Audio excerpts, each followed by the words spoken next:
Salut les gars, j'espère que vous allez bien. Pour toutes les personnes qui sont dans l'univers de Facebook aujourd'hui, ils ont une mise à jour qui est sortie. Personnellement, je ne l'ai pas encore réellement testé, mais comme on a tendance à le dire, un homme prévenu en vaut deux. Je vais vous parler des différents points de cette mise à jour et comment réellement vous pouvez tirer votre épingle du jeu. Pour ceux qui ne me connaissent pas ou bien qui sont nouveaux, je suis Ismaël Soumoro, je suis e-commerçant, expert en publicité Facebook. Si l'e-commerce vous intéresse, le marketing, si vous êtes à la bonne adresse, n'hésitez surtout pas à vous abonner et à partager massivement cette vidéo. Aujourd'hui, je vais parler des prochaines mises à jour de Facebook et comment réellement vous pouvez tirer votre épingle du jeu. Ne vous méprenez pas, Facebook reste l'une des meilleures plateformes en termes de publicité et les mises à jour, ils en font ça tout le temps. Tout le temps, ils font des mises à jour. Ça peut être une opportunité pour vous, comme aussi ça peut être quelque chose qui peut littéralement plomber votre business. Suivez cette vidéo jusqu'à la fin, je vais vous dire comment est-ce que vous pouvez réellement tirer votre épingle du jeu. D'abord, quelles sont les règles que Facebook a mis en place maintenant? De 1, Facebook interdit de mettre les prix directement dans la publicité. Pourquoi? C'est simple. Quand vous regardez les publicités en Europe ou aux États-Unis, vous constatez qu'il n'y a pas de prix, il n'y a pas de numéro. Ça, c'est quelque chose qui est propre souvent à l'écosystème africain. Mais je peux simplement vous dire ici que pour finir, on va toujours aller sur le modèle clair qui est le modèle de l'e-commerce classique, c'est-à-dire avoir un site internet où les gens vont aller directement dessus pour avoir des informations. Mais ce choix, je peux un peu l'expliquer quand on comprend un peu de la manière dont Facebook fonctionne. Facebook, c'est un réseau, ce n'est pas pour vendre de manière générale. Donc si vous devez comprendre une chose, ils veulent que les gens soient dans un environnement qui fait plus réseau qu'un environnement qui fait plus quelque chose où on vend tout le temps là-bas. Donc ce choix, il est justifié pour moi. Imaginez-vous un instant, vous êtes une plateforme où on parle des choses, chaque fois il y a prix, stratégie marketing et tout ça, c'est quelque chose pour finir, ça gêne un peu dans l'expérience utilisateur. Ce qui n'est pas le cas quand vous voyez TikTok. TikTok, vous n'allez pas voir ce genre de choses. Les gens sont tout le temps dans l'amusement, les gens veulent se divertir. Donc c'est un point d'honneur, donc vous pouvez comprendre cela. Ça, c'est l'une des choses, raison pour laquelle ça ne m'étonne forcément pas qu'il y ait ce genre de mise à jour. La deuxième des choses que Facebook n'a pas interdit, c'est quoi? C'est de mettre des emojis. Les emojis même étaient quelque chose qui était déjà assez banni, c'est-à-dire dans la publicité de manière générale. Après, ils ont accepté, mais généralement, c'est comme quelque chose qui va tendre à réellement disparaître. Pourquoi? Parce qu'avec les emojis, on arrivait à manipuler un peu l'émotion des gens. Ils s'en rendent compte, c'est des marketeurs aussi. Donc, ils disent que généralement, il faut littéralement bannir cela. Donc, si vous faites des publicités, évitez de mettre des emojis pour éviter réellement de se faire bloquer. La troisième chose qu'ils ont aussi mis dedans, c'est de ne pas rediriger les gens sur Messenger et WhatsApp. Pourquoi il ne faut pas faire ça? Il faut comprendre une chose.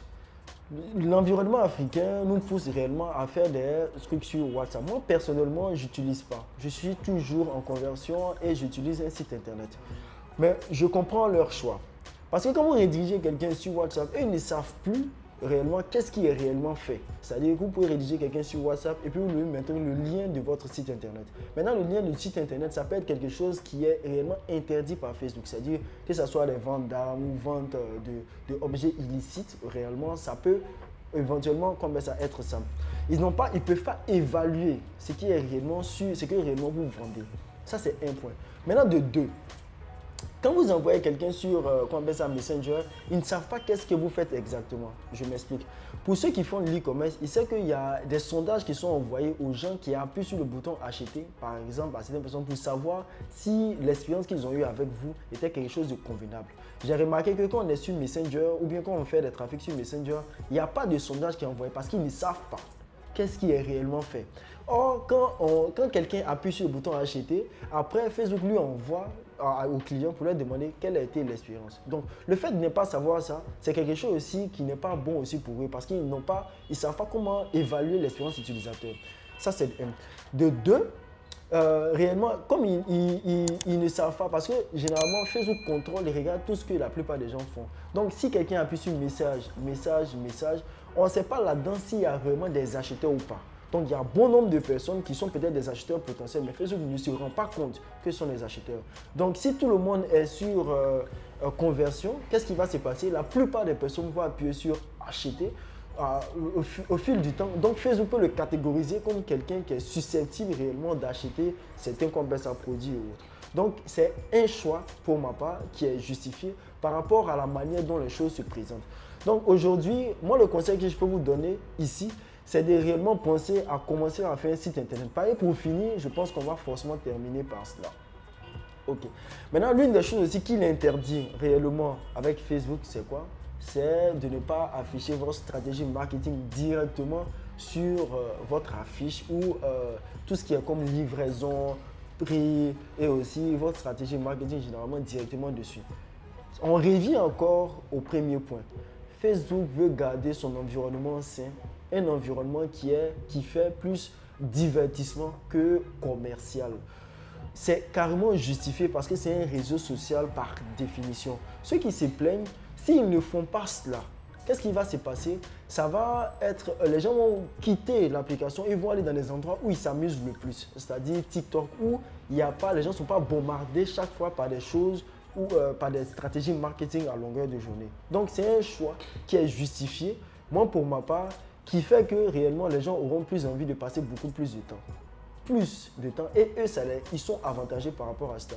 Dans les derniers rapports, on se rend compte que TikTok a plus d'engagement, c'est-à-dire TikTok a plus d'engagement que Facebook. C'est-à-dire les gens restent plus longtemps sur TikTok que sur Facebook. Malgré que Facebook a plus d'utilisateurs généralement que TikTok. Donc vous pouvez comprendre ici que ce choix-là n'est pas fortuit parce que s'ils continuent comme ça, les gens vont quitter la plateforme et ils vont aller c'est un endroit où ils sont plus, où ils se divertissent le plus. La dernière chose qu'ils ont aussi dit, c'est d'éviter les tournures de phrases, c'est-à-dire et vous voyez souvent les gens, ils ont des tournures de phrases qu'ils mettent sur leurs emojis pour forcer les gens, sur leur bannière, pour forcer les gens littéralement à lire le contenu sans dire explicitement ce qu'il y a. Donc, lorsqu'on voit ce choix, on comprend aisément la démarche de Facebook. Comme vous pouvez le constater ici, ces différentes choses-là sont dans l'optique de pouvoir avoir des temps où les gens vont rester le plus longtemps possible sur la plateforme. Ne pas transformer la plateforme en quelque chose où il y a toujours de la vente, mais transformer ça en quelque chose qui est plus convivial et où les gens peuvent venir réellement se divertir. Mais comment on peut réellement tirer son épingle du jeu? De 1, comme on dit, un homme prévenu en vaut deux. Que le truc soit effectif ou pas, ça, c'est pas votre souci. En tant qu'e-commerçant, vous devez anticiper. La preuve en est, beaucoup de personnes ne vont pas faire des sites internet. Vous devez commencer réellement à littéralement commencer à faire un site internet. Ça, c'est le 1. Il y a beaucoup qui ne vont pas le faire. Donc, ça va réellement libérer de la place. Ça, c'est le 1. Pourquoi? Parce que le coût de la publicité qui monte, c'est dû seulement aux personnes, beaucoup de personnes qui rentrent. Ça fait que l'entrée commence à être difficile. C'est-à-dire, c'est pas comme avant, tout le monde pouvait se lever pour faire de la publicité. Tout le monde ne peut plus s'élever pour faire de la publicité. Donc, ça diminue le taux des personnes qui arrivent à en faire. Donc, ça laisse aussi la place aux personnes qui vont réellement se forcer à rentrer dans le cadre. Ils auront beaucoup plus de potentiel réellement à toucher des personnes et à faire des ventes. Aujourd'hui, la publicité commence à être quelque chose de très professionnel. C'est-à-dire que si réellement vous ne commencez pas à faire des publicités de manière assez professionnelle, vous ne pouvez pas durer sur la plateforme. Ça, c'est clair. Donc ici, moi, je conseille à toutes les personnes de diversifier d'abord leurs sources de trafic. Ça, c'est clair. C'est-à-dire éviter d'aller aussi sur TikTok et aussi de faire comme ça de la publicité Facebook. Ça aussi, c'est hyper important. Ce que je conseille aussi, c'est de faire aussi des sites internet et de se conformer réellement comme ça aux règles. Moi, depuis que je me conforme aux règles et je fais de la publicité avec un site internet, je n'ai pas eu le moindre souci avec Facebook. Quand vous respectez les règles et vous faites les choses dans les normes, vous n'avez pas de souci avec la publicité de manière générale. Moi, je vous dis par expérience que quand les mises à jour arrivent, il y a des gens qui vont toujours étirer leur épingle du jeu, qui vont voir ça en opportunité. Il y a d'autres aussi qui vont dire que ça devient trop difficile, ils vont lâcher l'affaire. L'entrepreneuriat que l'e-commerce en aura, ça appartient toujours aux personnes qui sont ténaces, aux personnes qui arrivent à se réinventer, aux gens qui arrivent à passer à travers les difficultés. Ça fait plaisir de partager cette vidéo avec vous. N'hésitez surtout pas à vous abonner et partager massivement cette vidéo. Ça peut aider plein de personnes. Donc on va se dire à très bientôt encore pour d'autres vidéos.